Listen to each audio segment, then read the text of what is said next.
কিন্তু প্রত্যেক দিনে নেই আমার স্বামী নৈন দেবী মৎস্য মারতে যায়, কিন্তু তারই পথে যেই আমি বসে আছি কখন বাড়ি ফিরে আসবে সেই মৎস্য নিয়ে আমি যাবো ওই বাজারে বিক্রি করতে। কিন্তু এত বিলম্ব হয়ে গেল আমি অবাক হয়ে যাই, তারা যে বাড়ি ফিরে আসে না। কই রে গিরগি ওগো তোমরা এসেছো? এসো এসো ভিতরে এসো, তোমাদের কলেজে আমি বসে আছি গো। আরে ধর ও আজকে তো অনেক মাছ পেয়েছি। তাই বুঝি? কি মজা কি মজা, সত্যি তো স্বামী গো। এটা ঘটের জন্য পেয়েছি মা।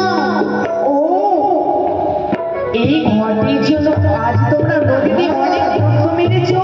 এই নতুন দেবের সাথে আমাদের দেখা হয়েছিল। নতুন দেবী? হ্যাঁ বলো তো, কাজ হয়ে গেছে।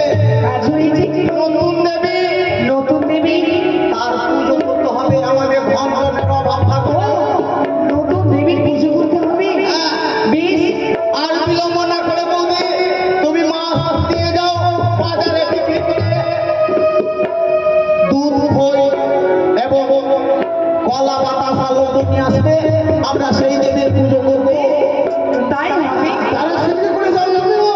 তবে স্বামী গো, মাছটা তাড়াতাড়ি করে বিক্রি করে আমি আসবে। ওই শিলিগুড়ি ওই বাজারে মৎস্য বিক্রি করে নানা রকমের জিনিস নিয়ে এসে দেবীর পুজো করবো আমরা, কেমন?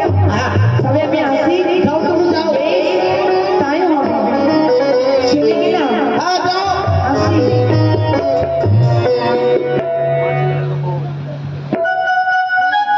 কেউ মাছ নেবে গো, মা। তাই আর যারে সবাই আলো কি রে?